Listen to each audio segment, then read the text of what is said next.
Ton arrière-arrière-grand-père a vécu la grosse misère. Ton arrière-grand-père, il ramassait les scènes noires.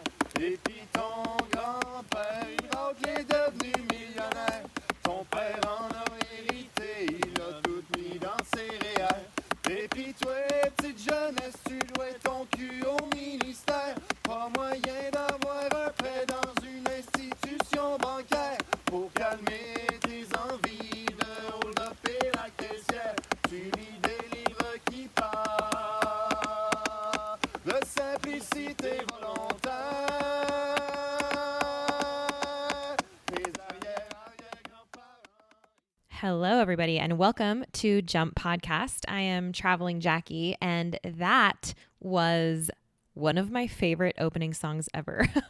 Those drum beats that you heard were two sticks on a log, literally around a campfire, two sticks on a log. And those voices that you heard were two of my guides on the adventure that we are going to be embarking upon together today in this episode. So thank you for tuning in from wherever you are today.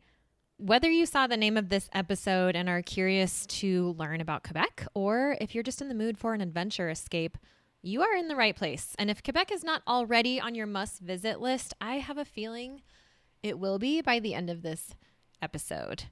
So let's start with, if you don't know where Quebec is, it's a Canadian province just north of New York, Vermont, New Hampshire, Maine. It's in that general area. So pull out your mental map.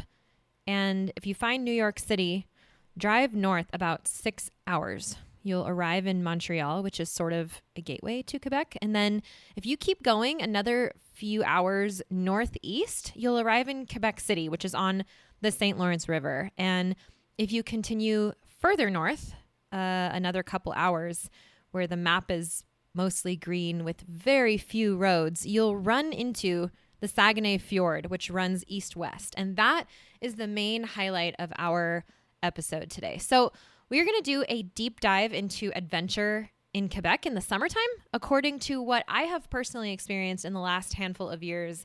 And I'm looking forward to this because I haven't really unleashed my love for Quebec on you guys yet. And there's a lot of it because, how do I say this? You know how some places just speak to you more than others? Like the first time I set foot in Patagonia, it felt like there was a piece of me already living there that I was just coming to reconnect with. I have felt that about a handful of places around the globe.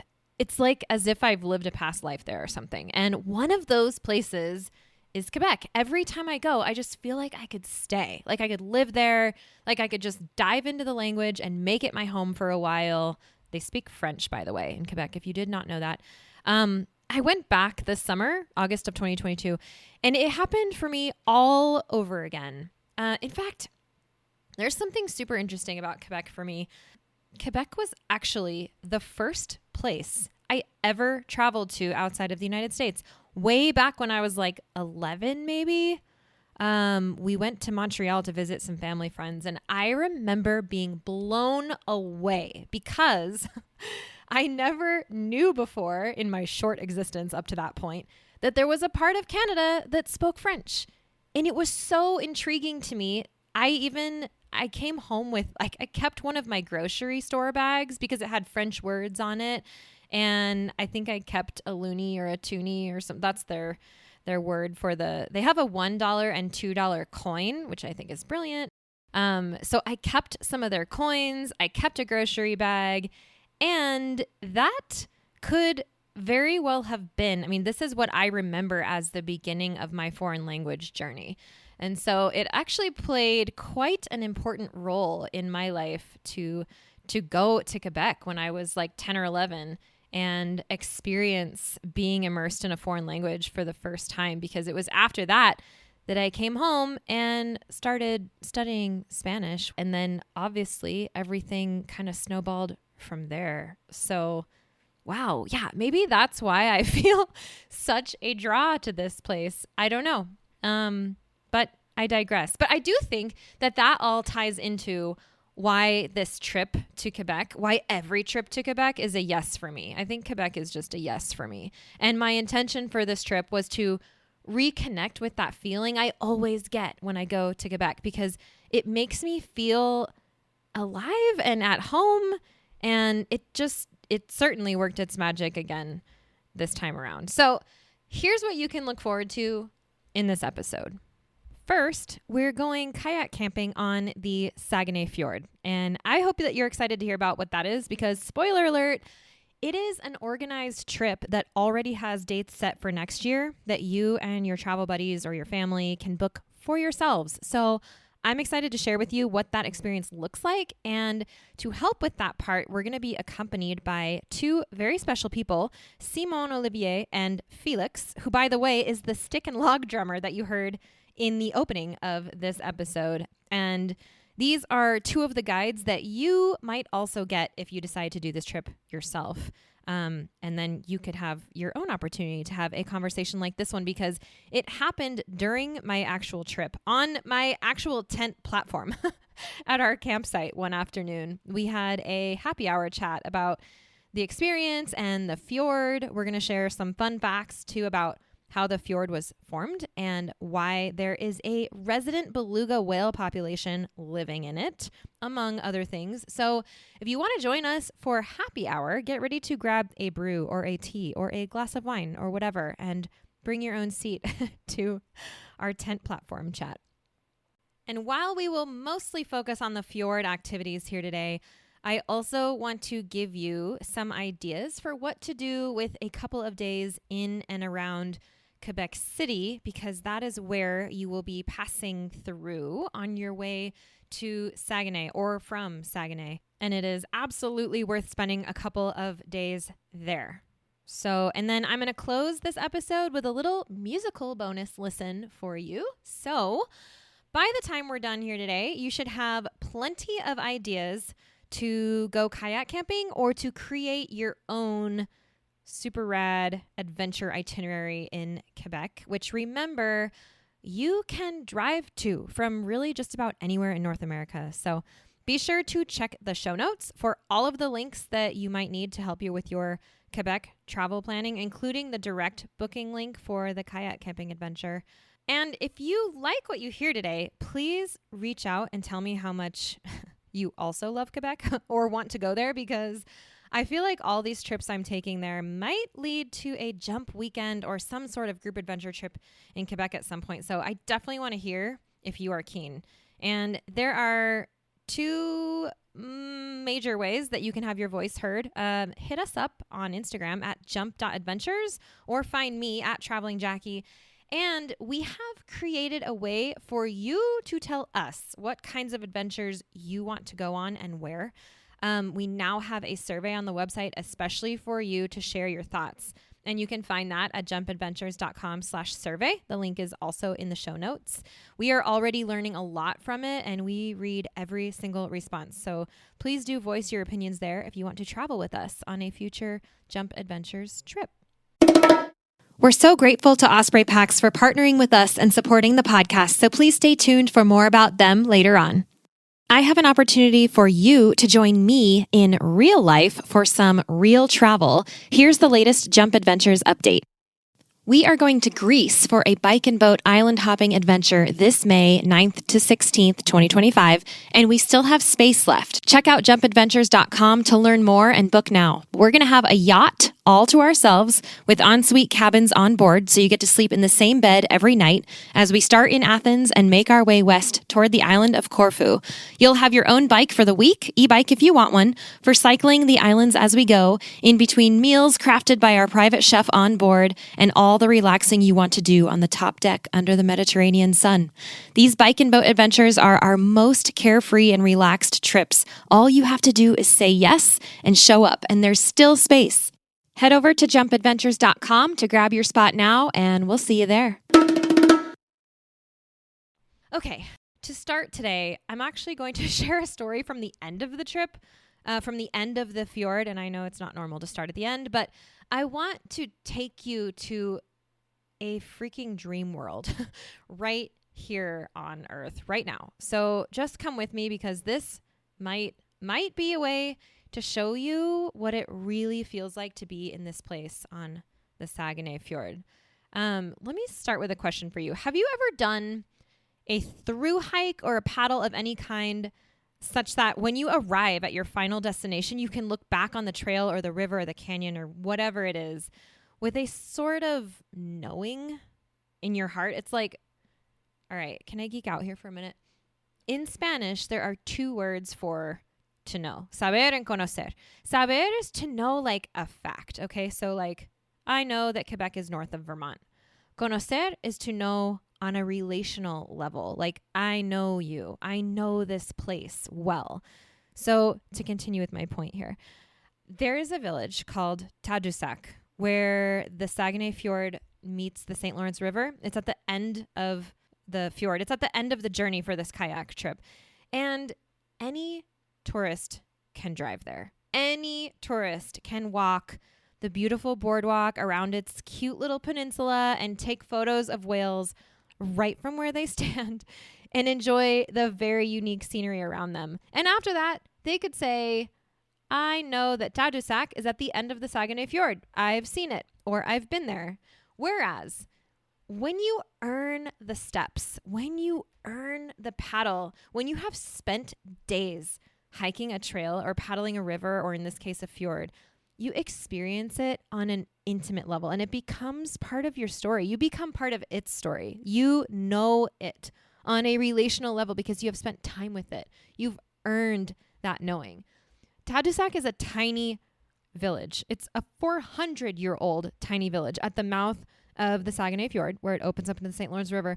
And the land there is shaped kind of like the letter C. So imagine that lower edge of the sea being a little peninsula that stretches away from the village and goes out to a point with a protected bay where they park all the boats on the inside to the north, and then the fjord opening up to the St. Lawrence to the south and east.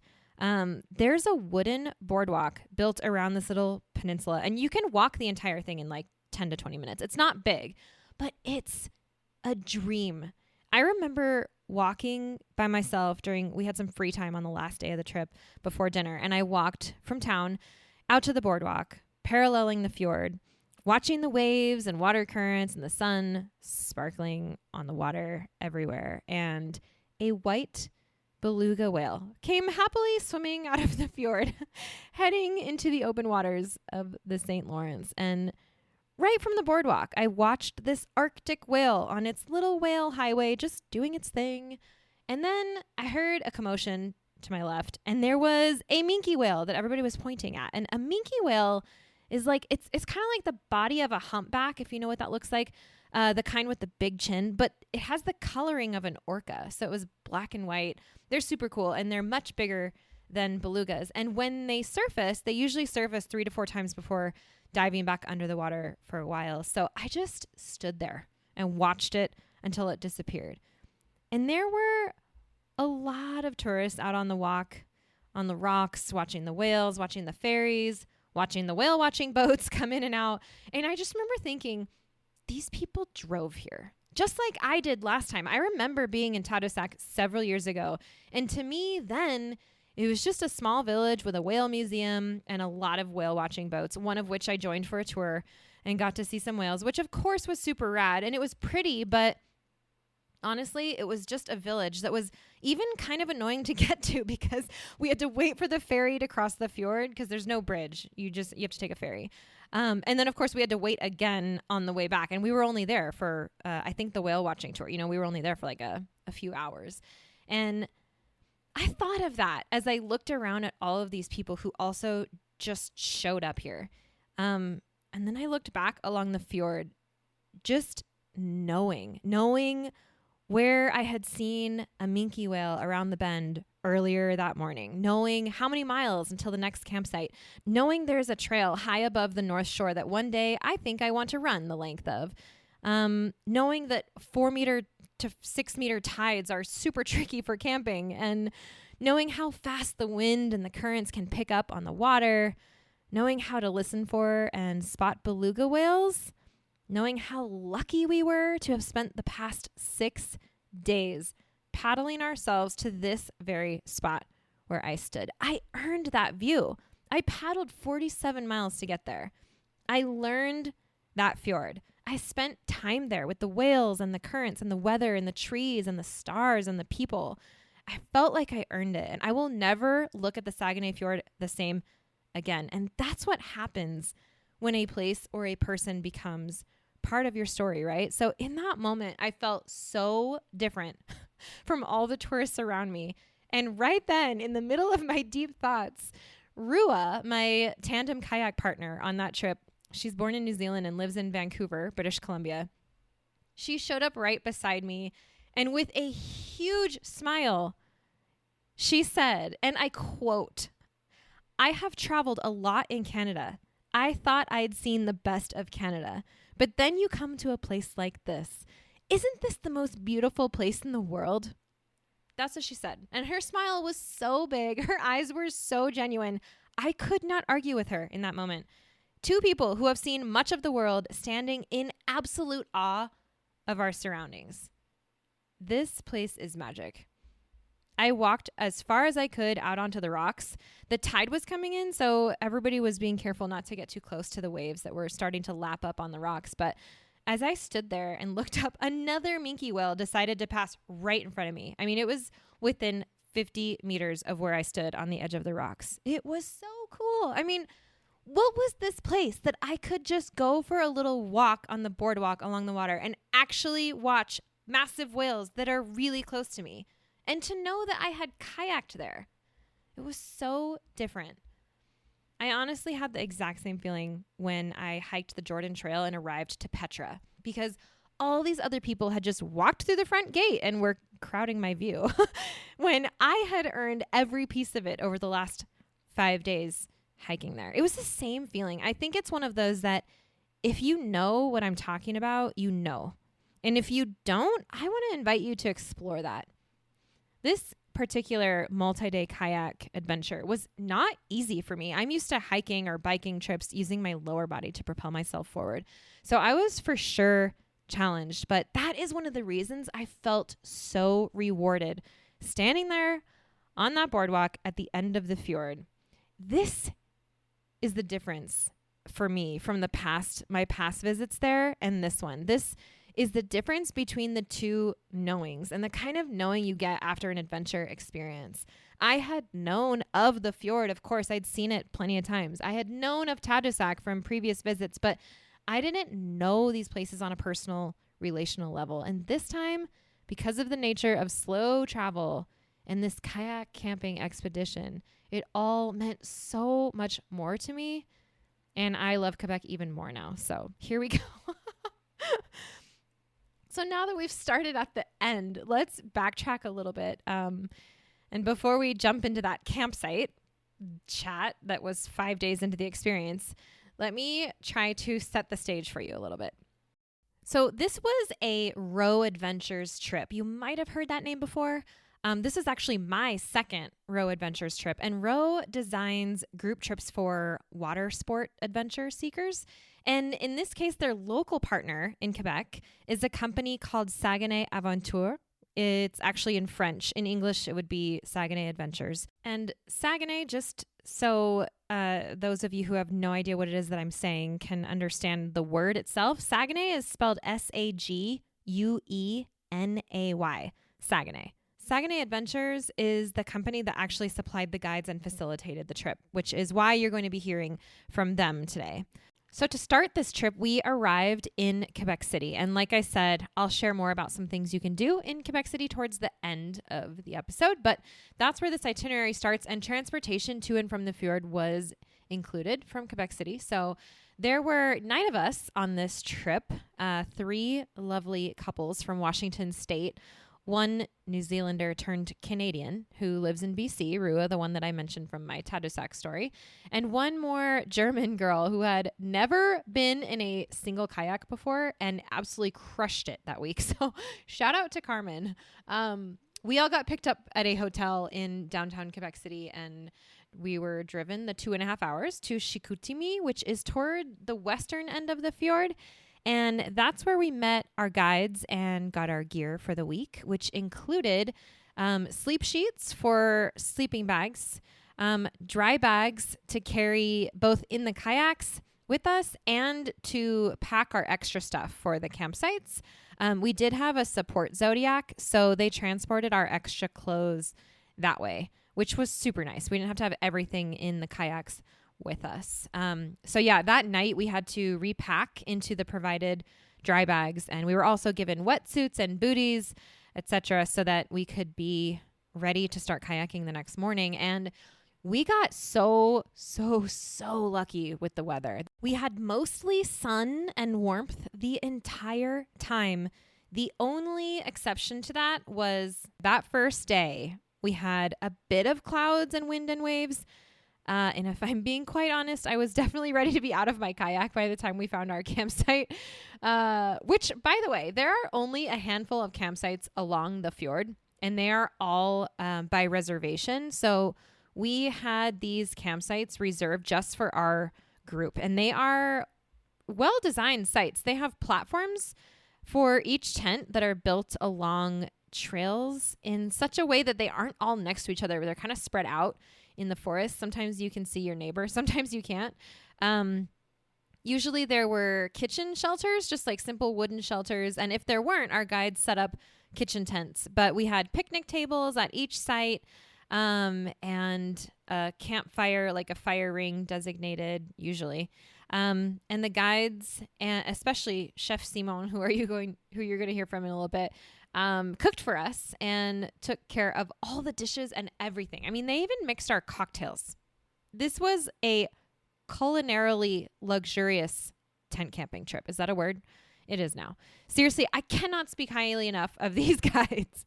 They love their jobs. You know when you can tell someone loves their job? That is these guys. We had 4 of them, and not only did they treat us like royalty and offer amazing service, but they're also rock star kayakers and musicians and conversationalists, and we were just endlessly entertained by our guides. And to this day, I am certain they were the absolute best part of this entire trip for me. Getting to know the locals is essential to getting to know a place. So we're going to help you with that today, as we're going to get to know 2 of them a little bit better in this episode. And they're going to share what they have to say about the region that they so love. So back to setting the stage for you. 9 kayakers, 2 kayak guides, 2 camp guides with 1 Zodiac support boat. We had 5 nights of camping, 6 full days of kayaking, 47 miles. And a whale watching trip in the middle where we saw penguins, which was super rad, seals, whales, birds, and a pirate ship floating on the fog. No kidding. Apparently it's a school, actually, which I think is rad. But we ended up in magical Tadoussac with a farewell dinner that I will tell you about after this conversation, because, well, this meal alone is worth traveling all the way to Tadoussac. So I invite you to grab that drink now, as we are joined by local guides Simon Olivier and Felix. I am zooming you in on the map all the way into Quebec, to the St. Lawrence, to the Saguenay Fjord, to the very platform of my tent at a campsite called Pointe-à-Passe-Pierre on the northern shore of the fjord. It is a sunny August afternoon. The birds are singing. An occasional boat is passing by on the water, an occasional whale as well. And we are about to have happy hour. We are currently sitting on my tent platform at our campsite, which is called Pointe-à-Passe-Pierre. Pointe-à-Passe-Pierre. Okay. We are on day 5 of our kayak down the Saguenay Fjord, and I am sitting with Simon Olivier. Yes, I'm one of the owner of Saguenay. And then we have Felix. Yeah. One of the guides. I'm one of the kayak guides at Saguenay. So I'd love to just chat a little bit about, first of all, though, we need to open these drinks. So 1, 2, 3. Ooh, satisfying.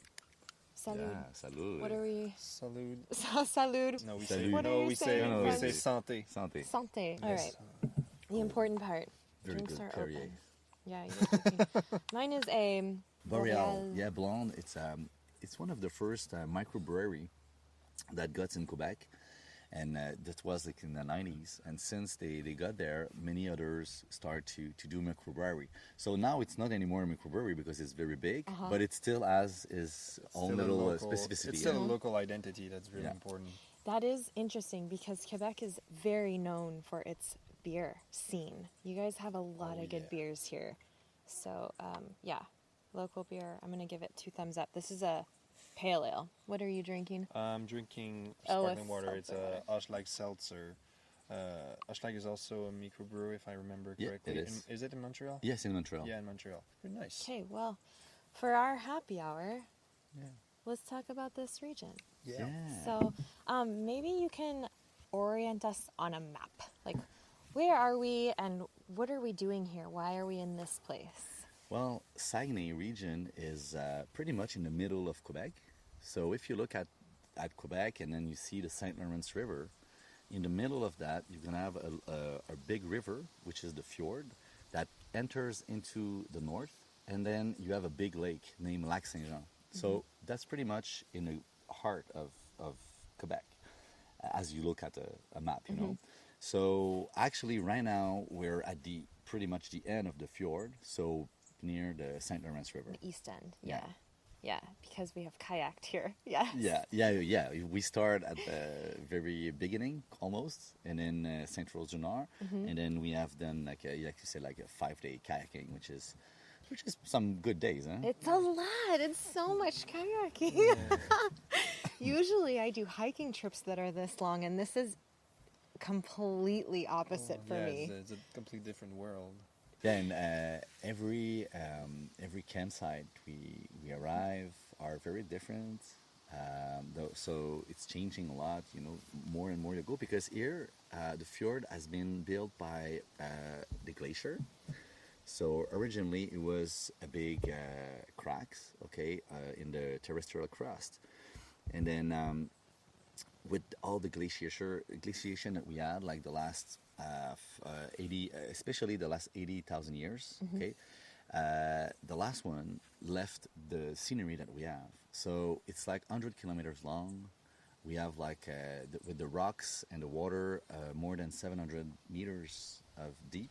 So it's kind of very impressionant. Yeah. And then and the fjord is pretty large at some place, up to 3 kilometers. And then very nearby, it's the narrowest point, Yeah. like Kapalabud, where you've Where been. we Yeah, hiked today. yeah, Okay. exactly. And then, so I love this about fjords. They're very unique because they have to have 3 things, right? Yeah, there's Okay. there's 3 official characteristics on to become a fjord. There's a lot in Quebec. It's in Canada actually. It's the only one that we have. In all the Sweden, Norway, all those. Argentina, Chile, there's a lot too. Patagonia, yeah. Yeah. Mm-hmm. A lot of fjord there, but we only have one in Canada. It's the second largest one in the world. The biggest one being in, I think it's in New Zealand or something like that. So it's pretty. We're in the race for the in the fjord Yeah. race. But whatever. Amazing. So what is it? What is a fjord actually? If we go to the definition, it's an ancient ice valley that was submerged by sea, so by seawater.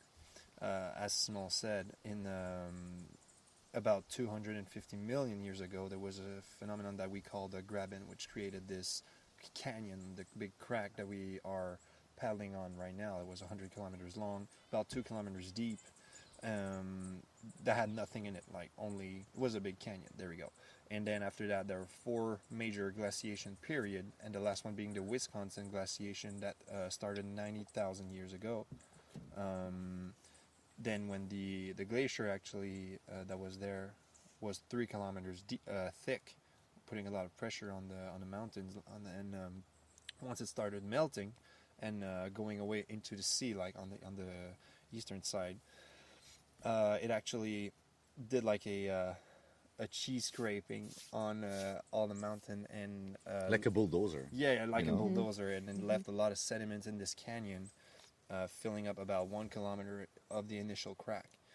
And once it reached sea, it had lowered so much the mountain level that the sea actually came in the lands and put it underwater. not only Saguenay and but also Charlevoix, which is not too far from where we are right now, creating a brand new sea, which was called the Mer Laurentienne, so the Laurentian Sea, I guess we can say that. Laurentian Sea? Laurentian Sea, yeah, Okay. like the St. Lawrence River, like Yeah, Laurentian. right. And then let's imagine that the terrestrial crust is like a sponge that got pushed by the mountain. At one point, it wants to get its original form back because it's floating on magma. And so with the mountain rising up, it actually separated the Laurentian Sea into different water currents, the Fjord and the St. Lawrence River. And that's where we are right now, and that all ended up about 10,000 years ago. Mm-hmm. So And that's a good thing to know is we are about 1,000 kilometers from the ocean. Yeah. So usually a fjord, it's connect like directly. Yeah. So we are so far, but in the St. Lawrence, there's like a channel which is 300 meters deep. So the water enter with the tide, and when it arrives to Tadoussac, some of the water get into the fjord, and that's why we have like this seawater. Yep. So, we look at the fjord. Sometimes people say, "Oh, this is a nice lake," or no, this we is get like upset the with sea. that because they say, "Oh, it's a nice lake you have in Saguenay," and we're like, "No. Get here. We're gonna talk a little bit." Yeah. Yeah. So it's full of the ecosystem is very very. We have like such a nice biodiversity in that fjord, and a lot of people come to dive because it's a lot to see. Well, It's there's super deep. There's a lot Yeah. to see, but it's hard actually to do it. Oh yeah, because you all need to be the- professional. You have to be a professional because all the sediments that we talk about are actually floating and always being moved by the tides actually. So the visibility is not that great. Yeah. And there's a lot of species that we don't know that much about. I can say like for example the Greenland shark or something like that. We don't know that much about it because we've seen like one that was dead, unfortunately, something like this. But they can actually grow to 200 or 400 years. They can get old about they can get to about 200 to 400 years old. That's what. And that's you've it. had them here? Yeah. Yeah, At well, least? there's a population in the fjord. It's a shark that lives in the deep down Wow. the deep down sea. It only eats carcasses. It's not a big predator. Okay. Cleans up. Yeah, He cleans up. He's not using a lot of energy. His body's all like soft. It doesn't have that much torque in it. It's like a great white shark would be. So he's not using a lot of energy. Since he's in the dark, at some point there's some parasite that gets in his eyes and he completely gets blind.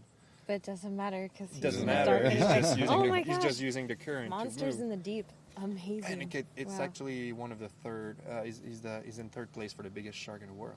No kidding. They can grow to 5 meters. Wow, really that's huge. amazing. So yeah, So we have a lot And of I just went swimming in there. no worries. Yeah, but no worries because if he gets too close to the surface, he dies Oh. because he cannot Okay. depressurize. Wow, okay. He's not depressuring enough. We'll come right back to that. Let's take a moment now to thank our wonderful show sponsors. Osprey is the market leader in technical outdoor, travel, and everyday packs. And I've personally used Osprey packs since 2015. My favorites are the Fairview Trek 50 for multi-day hikes, the Cirrus 24 for day hikes, the Transporter Rolling Duffel 60, which is my trusty check luggage for faraway adventures, and of course, the countless packing cubes I use to organize everything that goes in them. We are proud to support each other on the podcast and beyond. We love getting outside, and we want to see more people outdoors. So find out more and join us at osprey.com.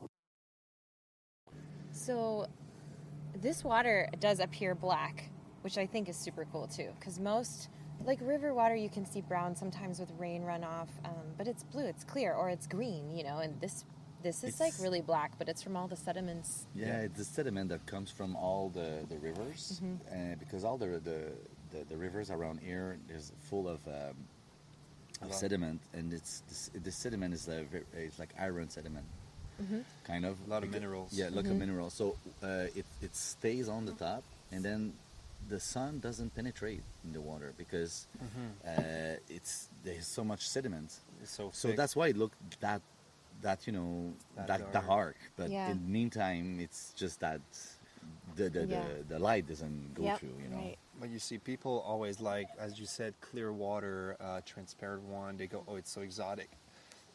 in general, the clearer the water is, the poorer it is in like all the nutrients and in biodiversity.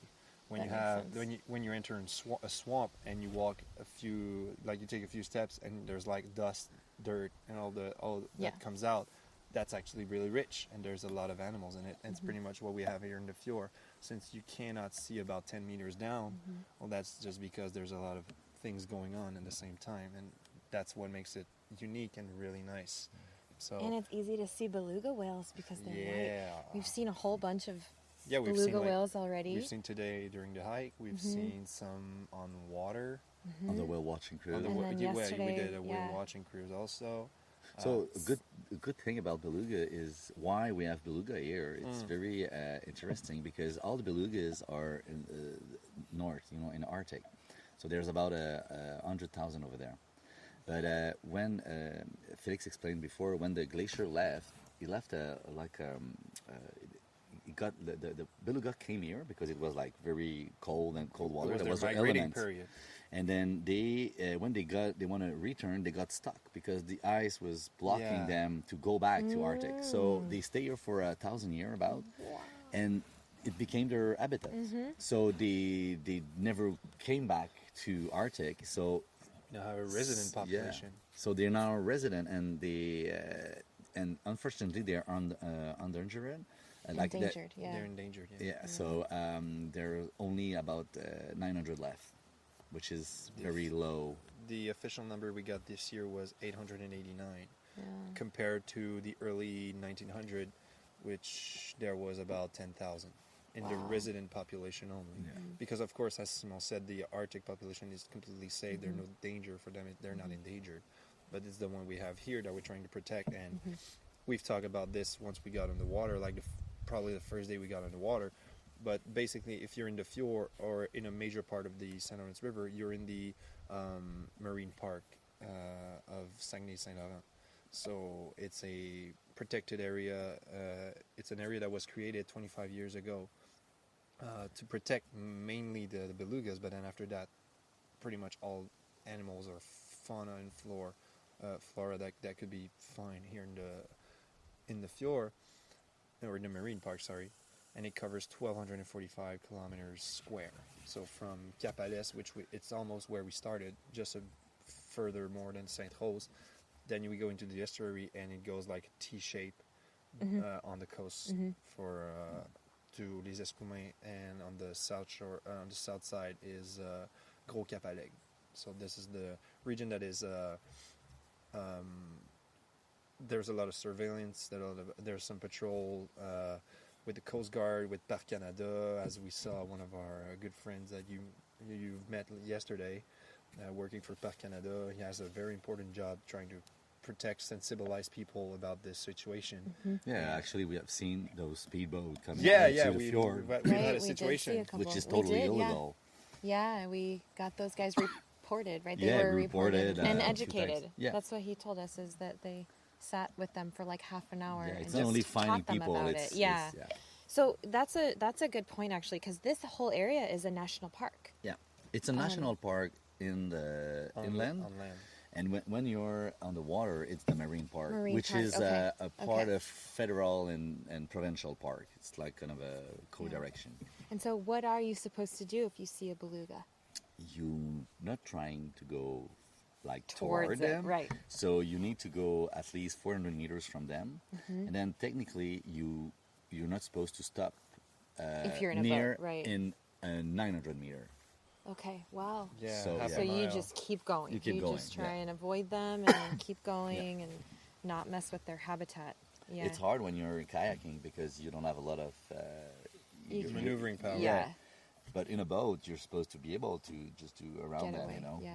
Yeah, there's also a speed limit in the fjord. It's 25 knots per hour maximum, and once you get to some restricted areas, that because there are some, you actually have some zones that you cannot you cannot cross, or you cannot actually not sail or navigate on it, even if you're a kayakist, and you have to go around at a lower speed of 15 knots to respect the environment protected for the belugas, not to disturb them, make sure that they raise and their babies in the right way, do not get stressed for the birth, actually, for giving birth, because that's something that actually went up recently. The mothers have a lot more problem giving birth to their babies because of the sound, and that's dangerous for the babies, but also for the mothers. Right. Mm-hmm. So where were you born? I was born in Roberval, which is the Lac Saint Jean. I told you this north, so it's like the end of the road. Okay. It's very far. And so did you start this company actually? Yeah, I started this company in 2007. Okay. And then we had such a multi activities going on, and we do a lot of logistic for people. And then we have those boats, Zodiac boat, and like about 50 kayaks that we run into the fjord, like as an expedition, but as a daily trip as well. And so we developed a lot of partnership as well, like this beautiful partnership we have with Row Adventure to bring people from outside Quebec, outside Canada to come here. Why do you love to offer this particular sort of package? Like this kayak camping adventure, like what is With it good about food? it for you? Oh, the best food. Well, Wait, it's hold all on. about, We've been having salmon and filet mignon and charcuterie boards, and we had Wine and smoked cheese. salmon for breakfast the other day. Yeah. Wine and cheese. It's amazing. well, so, we want Chef we Simon. like to we Thank like you. to share we like to share our region, our local product, our knowledge, and just having a guide job. It's not just you have a job and then you need to go right to the point. It's something that sharing yourself, sharing what you have inside, and then going on the water. It's not just easy, It's security. It's very important. So it's a mix of that, and we like to meet people, know them, what you do, and you have seen we just sharing like with all people, then like where you're from and what you do, and then and what do you like. So I think it's all about sharing, Yeah. And then coming together over a common interest, which in this case would be kayaking and Yeah, exactly. Well, sometimes people don't even know if they like kayaking or not. They just, we'll do that, and sometimes they don't even know if they like it. So Bold. it's a big discovery. Of course, bold. they might not get on a row expedition, for a 6-day trip. But even if they go for a daily, sometimes it's the first time, and maybe it's their last. But at least they know now. So, and then you are actually from south of Montreal, right? Yeah, I was born in Montreal and raised about 30 minutes from there. Once I moved when I was 3, then I left the big cities for like really far regions, like the Gaspésie, which is in the peninsula in the south and in the south of Quebec, for 3 years studying in outdoor tourism. And during my summers, I was actually coming here in the Saguenay, working for another very nice company as a host. And I've actually discovered Saguenay-Mazur that way. Actually, I've met Simon a few years ago with this job I was doing. And then I got interested in the Saguenay, fell in love actually with this region. And now it's been 2 years since I moved to L'Abbé, which is on the complete end of the Fjord. Like we're on the estuary, and now it's on the complete opposite side. And as a guide, on my part, I've been working with Saguenay-Mazur for like 2 years as a kayak guide, but that's during summer. And then during the rest of the year, I'm working at our outdoor shop that we have in Chicoutimi. So we sell pretty much all the product that we're using during summer: kayaks, paddle boards, all those stuff, and all the equipment that comes with it. And during winter, we go for the skiing, all the winter sports that are done on any slope, anything that you can ride on and descent in the big snows. And now it's like 2 of my big sports that I really like and really enjoy, skiing and kayaking. So talking about this with people that come in the shop, since I'm doing it as a guide or as a profession, it's easy to, as Simon said, share experience, and it's much more. You have much more credibility when you're talking about this instead of just talking about a product that you don't know, you don't even know. So having tried it, makes it much more easier, and you have much more a big confidence link between the customer and the concealer. Is that it? What you can say? Concealer? Concealer. No.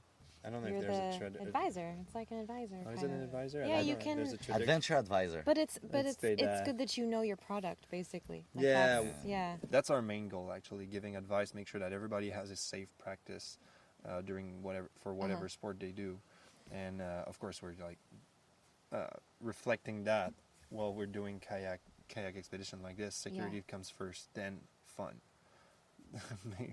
Yeah, of course.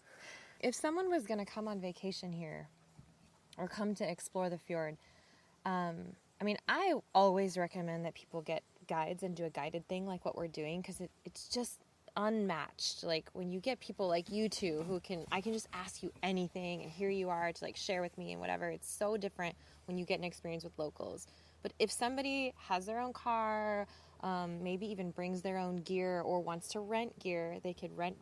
And then do they have to get their boats permitted to be put on the water? Like, how does that work? If they were going to do it on their own, or can they do that? Well, they can do that, but actually we won't rent like equipment to anybody. Okay. We need people have some experience. Yeah. Because you have seen now, it wasn't that bad this week, but it can get bad. Like the big waves, water, like it could rain all day. It could, it could be a little dangerous. Yeah, a little sporty, we like to say. So it's very important for us. Sometimes people calls us and we say, sorry, we won't be able to rent for you for any reason, like about security. Right. But most of the time people have experience, like really bold experience. So we talk about people and sometimes they're just going to rent like a kayak and they have their all gear, or we can rent all together. Right. And with Saguenay Aventure, we have this this service on measure, like we package anything you want, Okay. So it can be like just for transport your car from A to B. Okay. Can be like Like custom packages. Yeah, you do it all. Yeah, we do a lot of custom packages. That's great, because like this is a little different, because people here just kind of signed up to go on this adventure that was already organized and designed. Yeah. But you're saying people could contact you and like create something for their own family or whatever it is that we have a lot doing. of product that we show on our website, for example, but it's going to be like a way to people, okay, I'm interested of doing like a multi-activity, like 4 days multi-activity trip. Then okay, let's say in the winter we work with dog sledding company. We have our guide for a snowmobile. We have our own snowmobile. Then we do snowshoes hiking. Then we do go ice fishing. So all that, it makes like, okay, there's like a lot of activities you can do. Yeah, I'm actually adding on the winter activities for this year. We're gonna offer a brand new activity as called sea kayaking between ice. Winter sea kayaking. That's right. You mentioned that. Sounds, I don't even know, because it does freeze over. So where are you doing this? But from Bay Sainte Marguerite up to l'Abbaye, it's freezing a lot, like all of it. Yeah. Here in that area, it's not freezing. Just maybe sometimes if it's Icebergs. like minus 30 for like, I don't know, like Celsius. 5 days. Because water is more salty. Yeah. Mm-hmm. Frozen sea kayaking. Yeah. At For the minus brave. 30. For the brave. I've been wearing my wetsuit every day, and it's August. Oh yeah, well, of course we're not gonna use wetsuit. We're gonna use dry suits for everybody that comes in, because it could turn really Another really bad. reason to get a guide. Yeah, you go. exactly. Yeah, a guide and calling the local company just to have advice and stuff. Yeah. This is pretty good. So Yeah. you're sure you have the right gear for the right activity. Sometimes we see people arriving here with like sit on top kayak, and we're like, Ooh. can you go back home, please, or just don't go there. Like or a you still sup, there. even a paddleboard here Yeah, you would can be paddle around, but in you the cannot- coves and stuff. Yeah, but yeah, you yeah. can't like travel with that, because when you get a wake and it's, I mean, there are boats passing, and Well, actually boats- there aren't a lot Well, that's right now. so boats are something to be worried when you're Aware of, yeah. kayaking, but the main thing is like the fjord on its own. As we said, we're influenced by sea, so we have tides. We have a main current that's going into the estuary, and then you have to make sure that you know the forecast. So you look at the wind, you look at of course the weather. Is it going to be raining, thunderstorm, or something like that? But the main thing is what's happening on water, and it can switch from like a very calm water to in 30 minutes a very bad situation. So you have to predict that. But for something even like me, who just started doing expeditions, I could even be surprised by some of that. So for a normal person, let's say, come and want to rent a kayak, that's what Simon said. Yeah, exactly. It's like You're saying, okay, I've been paddling on the lake for like the last 10 years. It doesn't matter. A lake is not affected by tides and all those kind of stuff. So that's why we have to always make sure everybody knows about the fjord, and we always recommend either taking a guide or listen to our advices before, because it can really turn bad quick. But again, we're saying that not to scare people. no, we're saying that to protect amazing. them. Right. And you know what about that company that it's like Saint Aventure, which is good, is we have those more luxury kayak trip, with boat support and stuff. Yeah. And we have like the 2-day normal expedition that you just like going for one night nearby, and then so we have like a lot of kind of product for every kind of people. Yep, I love that. And then, so where can people find you? What's the website? Well, so we have SaguenayAventure.com, which is our main website for our activities, and then we have as well the Sea Kayak Adventure with Row Adventure. So and those are particular trips that we have built with them. So there's the kayak trip, camping kayak trip, and there's the lodge to lodge trip, which is more you stay in inns and chalet, and then you go for 1-day trip kayaking, then hiking, then other stuff. So, and always with the good food and that's a multi-activity. Good trip. wine, good beer, good people. Local beers. Well, everything here is local. I mean, first of all, I'll say I will make sure that we put those links in the show notes, so that'll be easy to find. But yeah, the food is amazing. We should talk about that for a second, because there's a lot of regional stuff here. We were just eating. Our charcuterie board had like local cheeses, charcuterie. Meats. We ate blueberries on our hike today. Yeah. I mean, the blueberry thing. You the guys are the blueberries. identity. Yes. Well, Simon is. I'm not. You're not, because you're from Montreal. Because I'm from Montreal. I like to. Maybe, You're a blueberry adoption. So yeah, I'm adopted. I'm an adopted converted blueberry. And why do you call yourselves? Look, that's the Chevelure de Berenice. Yeah, That's that boat's our coming back. boat. So that boat is coming back from a whale watching adventure. Yeah, exactly. That would be the one that we did yesterday, right? Yeah, exactly. It was about With this time boat. is when we arrived at our campsite. So yeah, great. What is Okay, it? so what why is do you the, call what is yourself the a blueberry blueberry? identity? There you Why? go. Because Why? actually, this region had a lot of fire. Okay, in the beginning of the 19th century, and then after those big fire, when I say big fires, almost all the region was burned. Wow. Okay? Wow. And then this is purpose to have blueberry growing after a burn.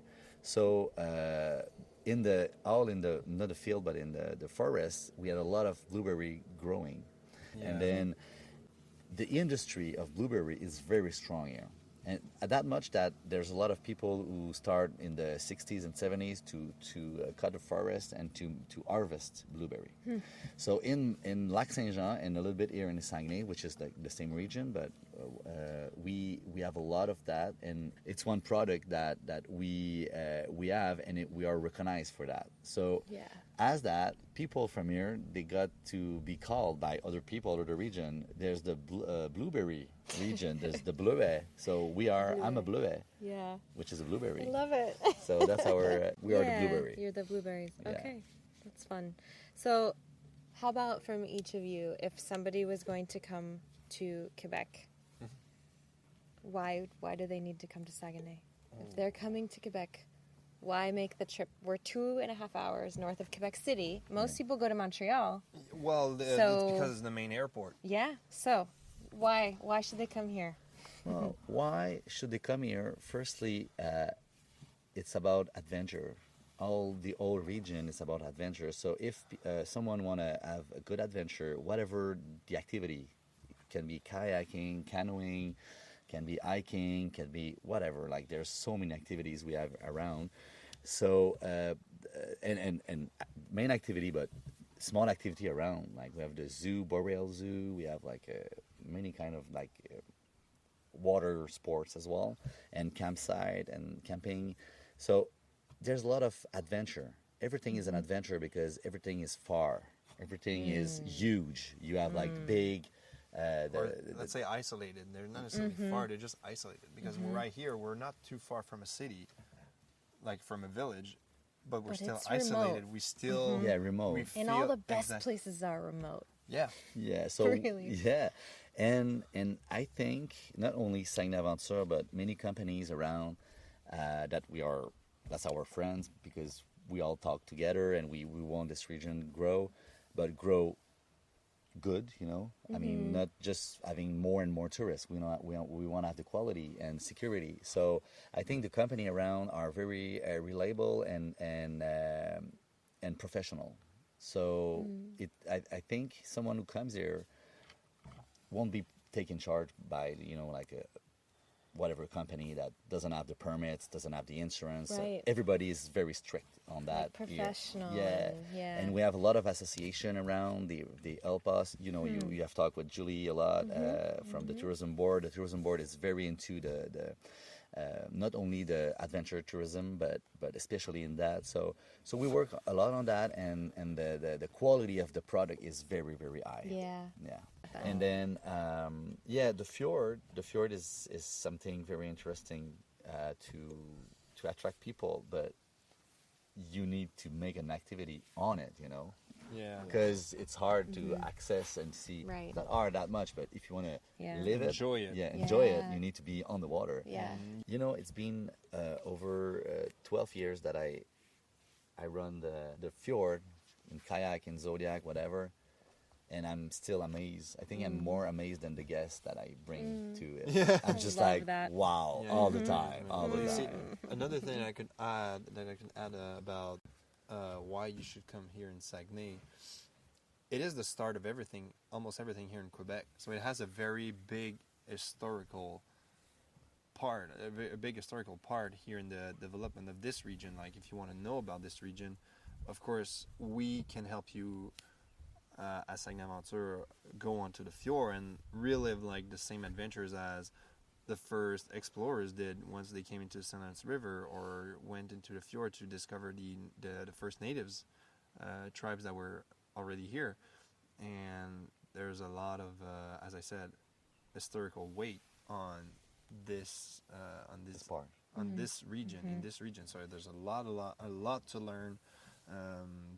Yeah, tomorrow we're going to Tadoussac. Tadoussac Yeah, it's the it's- first settlement of Quebec that's still a settlement. So since 1601. 1601, yeah. So it's pretty much 1601. 1601. So it's quite a few It has years. been.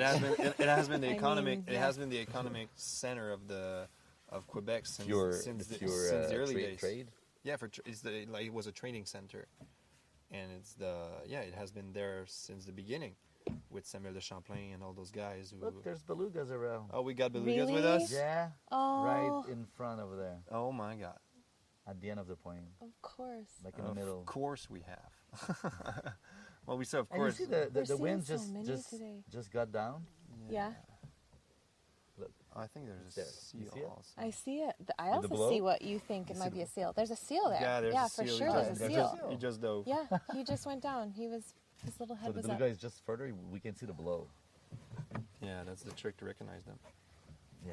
to spot them actually. Last night when we were out on the point, we had music going, people were talking, and all of a sudden, Simone says, "Wait, I think I hear a beluga." Yeah. And I'm like, "You've got to be kidding. How do And you there hear was. anything in this?" And you were right. You were right. And there was a pod of belugas passing. It was amazing. What is good about beluga? It's not only seeing them, just hearing them. yeah. It's magic. Okay. You mean hearing them like Hearing them the sound they breathe and- produce? Yeah. Sometimes Yeah. it's like foggier, and we're here at Passe-Pierre, and then we're waiting to, just nothing because it's foggy, and suddenly we were like about 60 belugas like singing and playing, and you're like, oh my god, Yeah. I want to be part of that, but you're too far. It's not for nothing that we also call it the sea canary. The sea canary. Canary, yeah. It has such a variety of chants, and it's actually like when they're communicating, it's actually a song, because they have so many sounds that they can produce. Oh yeah. Communicate with each other.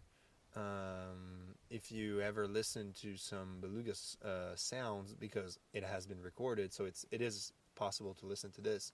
It is very melodical. It's wonderful. It's beautiful. Wow. Now we're all enjoying it. Yeah. We're all silent because yeah, there's some belugas. Just watching the fjord. It's amazing. There's a pretty good view from my little tent platform right here. Yeah, I told you I would keep you I the know. best one. Thanks for giving me the good one today, guys. All right. Well, Enough stuff, you think? yeah, I think so. And my drink is empty, so I think it's time. Me too. Thank you guys so much for Yeah. joining me. You're welcome. Michelle. Thank you to join And, us. yeah. It's very, Oh my very God, nice. it's my pleasure. This has been amazing, and I can't wait to come back and do another trip with you guys. Maybe next time we'll do the ski touring hut to hut. Oh, Yeah, Sounds in 2 years. amazing. In 2 years, Okay. gonna be ready. I'll put it on my calendar. All right. Thank you, guys. Thank you. You're welcome. So who else thinks a ski touring adventure in Quebec would be amazing? Hopefully not just me. Well, I hope you enjoyed that campsite chat. I think that was the most serious I saw these guides all week, but they put on their super professional hats for you guys, and I want to tip my own hat to them and thank them again for being so keen to sit with me and share their home with you guys. And I know that I mentioned I would tell you about the farewell dinner that we had. So now's the time for that. There is a place in Tadoussac called Chez Mathilde. Like Matilda, the name? Chez Mathilde. And they offer, you have to reserve, I think, like well in advance, because they had certain seatings. And I think maybe there were a couple rando people who walked in and could sit at the bar. But if you want to go to this place, I recommend getting a reservation ahead of time, because they are super well known, like super popular for their menus. And the reason is because it's all seasonally farm to table. The menu, I think, varies by the night, by the week, by the month, certainly, according to what they can get. I mean, the chef went out and foraged mushrooms that I ate. It was, oh my gosh. So the idea is like a 5-course sitting, and you choose whether you want it to be seafood focused or land animal focused, or a mix of both, or vegetarian, or whatever you need. And there's a further option, and then you don't get to choose what you get. They bring you your courses, and they describe to you what you're eating. And then there's another option you can do, which is pair it with a wine pairing for each course. And so they'll serve you a different wine according to chef's choice of what goes with that meal. And I think, because I did this, for us, this was our farewell dinner. So the dinner was included in our trip, but the wine pairing was not. But I did the wine pairing. I was like, heck yes, I'm splurging. Like, get me the wine pairing as well, because how often are you at a restaurant where you can do this kind of sampling? And so one of the things that I learned was that the course was inspired by the wine. And so he built the courses around the wine choice in this case, which I just thought was brilliant. And I had such a good time there. The restaurant itself was gorgeous. The ambiance was amazing. There was a live musician on the other end of the restaurant, so it wasn't too loud. It was just really nice. We had such a good time at this place, and it was delicious. So Chez Mathilde, I might put a link to it if I can find one in the show notes, because that is absolutely worth splurging for. Hot tip. And I also think it just goes to show how well taken care of you are on a Row Adventures trip. Seriously, 2 thumbs and bottoms up. I'm such a dork. All right, so what have we learned? Hopefully that The Saguenay Fjord is an incredible adventure destination worthy of your time, and you can eat really well there. We also learned that 2 of the reasons this fjord is so unique are that it is 1,000 kilometers from the ocean, and it has a resident population of beluga whales. I still think that is such a cool story about the whales. I wish you could see them. Actually, this is why it's such a strange thing to do a travel podcast when travel is so visual. But I actually can give you a visual of what this trip looked like. I created a video reel from this trip and published it on my Instagram at Traveling Jackie. I will link to it in the show notes. I very much recommend that you just click on it and watch it. It's only a minute because it's one thing to try to imagine a place, but it's a wholly different thing to actually see it come to life. So go watch it and be inspired to go discover it yourself and really make it come to life. And while you're there, feel free, please leave me a comment. Let me know what you are enjoying most about this episode, or if you're excited to go on this trip yourself, or if you've ever been to Quebec before. Again, you can find it at Traveling Jackie, and I will put the link in the show notes as well, but it'll be the same published date as this episode. I would love to hear from you. All right, as promised, I want to leave you with a bunch of other ideas for things you could do in the surrounding areas, including Quebec City, so that you can have a well-rounded adventure experience in beautiful Quebec. So definitely leave time to explore Quebec City. Here are a few fun facts about Quebec City. It is over 400 years old, and mind you, Canada itself is just over 150. It is the only walled city in all of Canada and the US, the only walled city north of Mexico. Its Old Town is a UNESCO World Heritage Site. And are you ready for this? It has a citadel with changing of the guard ceremonies. Pretty cool. I recommend at least 2 days in Quebec City, more if you have time, but even in 2 days, you can do and see quite a lot. In the Old Town itself, you can do a walking tour, which I always recommend for new cities because that will be the best way to get a crash course in the rich history that is Quebec and Quebec City. And I think it's really important to know kind of the background of a place because it gives you an overall sense of just where you are and how it evolved and how the people are and how they live and all of that. So walking tour, highly recommended. I'll put a link in the show notes. There are a ton of interesting and hilarious museums. There's a museum of bad art. I just have to say that. So leave extra time if you are a museum person because you can knock yourself out on that one. Also, there is quite a fun art scene around the old quarter. There's a lot of murals and art pieces hidden throughout the streets and corners. And so that is worth your while to just walk and wander. There is a farmer's market and a local craftsman's market along the water. There is a lovely walk along the water, actually, that you can do either to or from the Citadel if you have that in your plans. And you can plan your timing with the changing of the guards if you want. You'll definitely want to leave yourself plenty of time to stop and eat and drink when you see something delicious because Quebec is the birthplace of poutine. If you haven't heard of that, it's essentially French fries and gravy and cheese curds, but it's so much more than that. And in most places, it's an entire meal prepared differently almost everywhere.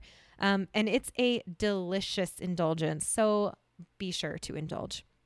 There's also a great microbrewery scene as well as a local gin scene. So if you're a gin drinker, whoa, you're in for a treat. All kinds of gins. You might need to just go find a tasting at one of the bars. Also, if you're into music, here's a really cool idea for you. Check out the Summer Festival. I can put a link in the show notes for you. This is, I think it's 11 days of music played on stages all throughout the city with major headliners every night. And I've been to this before. I did it a handful of years ago and we stayed right in the Old Town. You know what? We actually stayed at the Fairmont Chateau Frontenac. It's like a super luxury hotel. And if you really want to splurge, check it out because it's like the icon of the skyline in Quebec City too. So we stayed there for the summer festival and it was fabulous because everything is super walkable. We could walk to all the different stages. I happened to be there the 2 nights that Muse and Metallica were the 2 main stage headliners. And the city just comes alive, especially during these 11 days of the summer festival. It's like right in the middle of July or early July. It's a very long-standing tradition in Quebec City. I think they have over like 50 years of doing it. And so super fun excuse to visit Quebec if you're into music, and tickets are super affordable. You might be surprised. So I will definitely drop a link to that. And if you don't stay at the super luxurious Chateau Frontenac, I do recommend staying somewhere in the old town. It's just special with its narrow cobbled streets and cafes and restaurants and pedestrian zones and shops. And so, yeah, plenty to do in Quebec City proper. And I'll put a link in the show notes for more ideas there. But if you do have an extra day to do an adventurous day trip or a half day trip, I think that this is an absolute must if you are in the Quebec City area. Rent a bike and ride to the nearby Montmorency Falls. You can either do this self-guided. It's a really nice bike path, and with a map, you'll get there easily enough. Or you can opt to do a guided tour if you want to meet more locals and make it easy. And I will also have a link in the show notes for this. The reason to go to Montmorency Falls, it is a massive waterfall, like right outside of Quebec City. And you can go zip lining across it. You can do a via ferrata there as well, which is the sort of climbing while harnessed in and using cables and rebar, etc. There are actually 3 routes there now. I've done one of them, and I can say of the 3 via ferratas that I've done, the other 2 being in Kosovo and also one up on the Saguenay Fjord, it's a real confidence booster because it was quite easy and not so exposed. At least the one that I did was. And we did the zip line on the way back across the falls, so we got to have our adrenaline rush in two ways that day. There's also a nice restaurant there with a big deck where you can enjoy the falls and the views while you eat or drink your brews.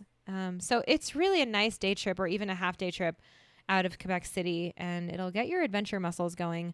Another thing you can do is a river cruise. There are a lot of opportunities to get on the water because you're right there on the St. Lawrence. So keep that in mind. Just honestly, keep in mind that Quebec City is on the border of quite a lot of adventure. And so if you either drive or rent a car, which I've done a couple times there, by the way, it's super easy.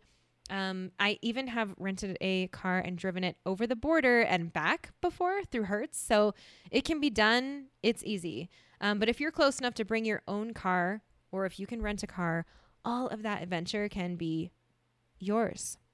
And I just mentioned something that I can't believe I haven't mentioned yet. The Via Ferrata on the fjord that I did. Not the one at the falls, but the one up on the fjord. If you're a longtime listener, you might actually remember that one because I did a podcast about it, like way back in episode 72 or something. But that Via Ferrata was only part of the experience that I had on that particular trip. I'm going to add another link in the show notes to a park on the fjord. It's called Cap Jazou. And I did the thing that really stands out to me. There was the Via Ferrata, there was a rappel, there was a suspension bridge, like all sorts of adrenaline things. And then there was also a quote, extreme ropes course that I'll just say was the single best use of the word extreme that I have come across in adventure travel marketing. So if you want a real challenge in the treetops, check out their extreme ropes course. They also have a regular one. They also have super cool, unique places to stay, like to sleep in. Tree houses and suspended spheres and glass domes and fun things like that. This is another reason that I suggest you rent a car. There are gems like this park hidden all throughout Quebec. In fact, one that's coming to mind right now as I'm recording this is there's also a rescue zoo up in north of Chicoutimi. There's a rescue zoo that houses like exotic animals that have to live out their lives in captivity for one reason or another. And I went there once and I got to hold an Arctic wolf puppy.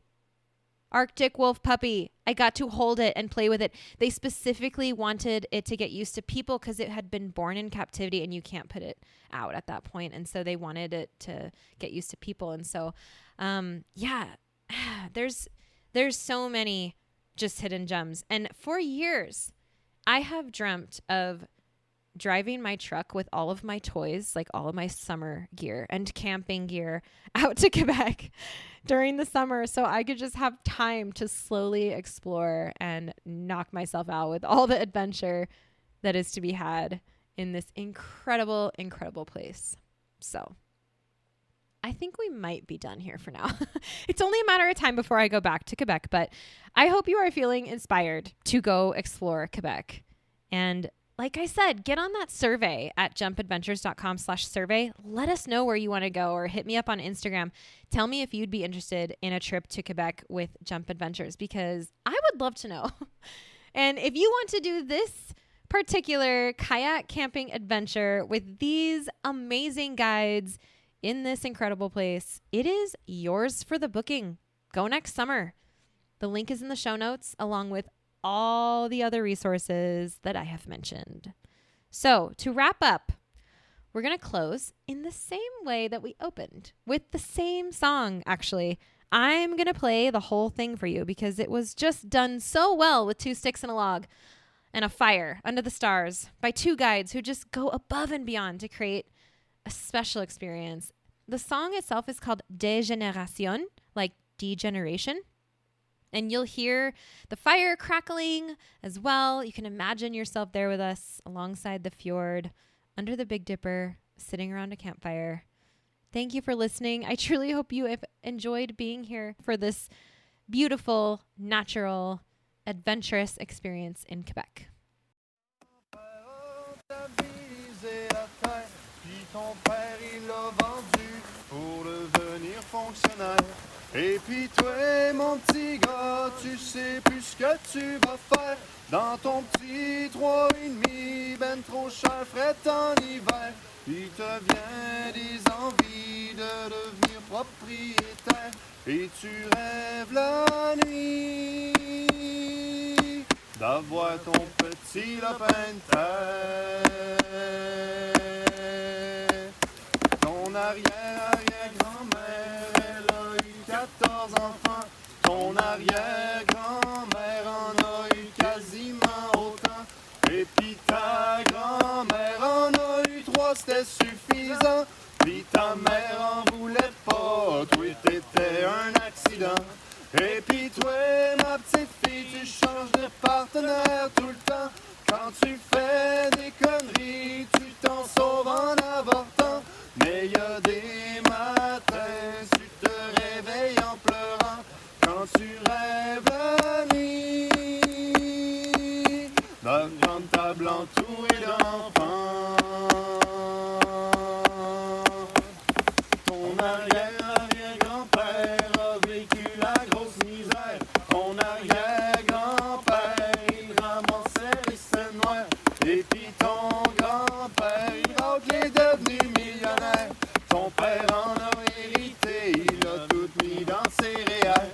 Et puis toi, petite jeunesse, tu louais ton cul au ministère. Pas moyen d'avoir un prêt dans une institution bancaire. Pour calmer tes envies de hold-upper la caissière, tu lis des livres qui parlent de simplicité volontaire.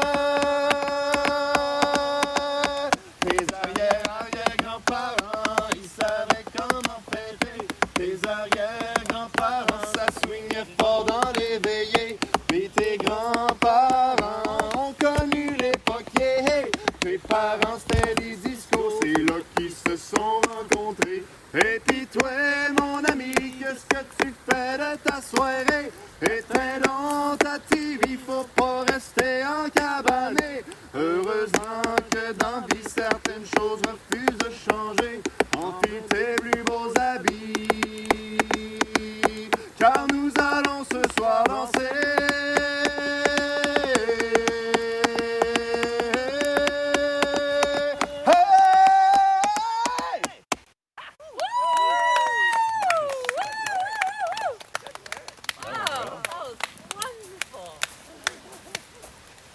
Thank you.